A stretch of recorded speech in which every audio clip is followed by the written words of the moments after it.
ng bakbakan ng isa sa mga igsuon ni Marisa, si Ate Mary.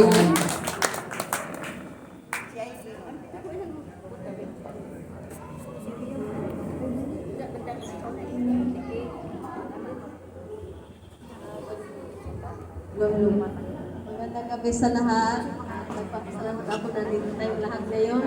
Ang gusto ko lang masasabi kay Edwin na sana alagaan mo si Maris at kung makulit siya or maldita siya sa'yo, anahin mo na lang siya yung intindihin kasi minsan may ang mga babae ganyan talaga kinikinig.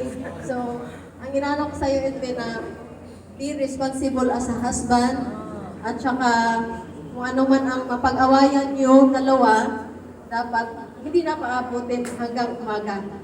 Ibig sabihin, hanggang gabi lang. Kung magkagalitan man kayo, sige, magkagalit kayo, pero kailangan yung ayusin before at the end of the night.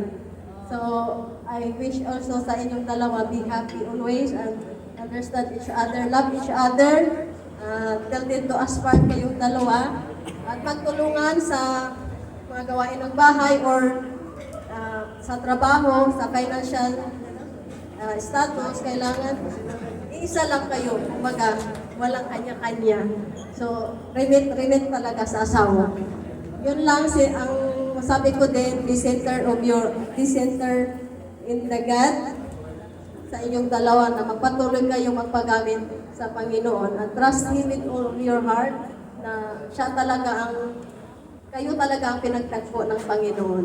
So, God bless you and be happy always. Yun lang. Sige, dapat daw.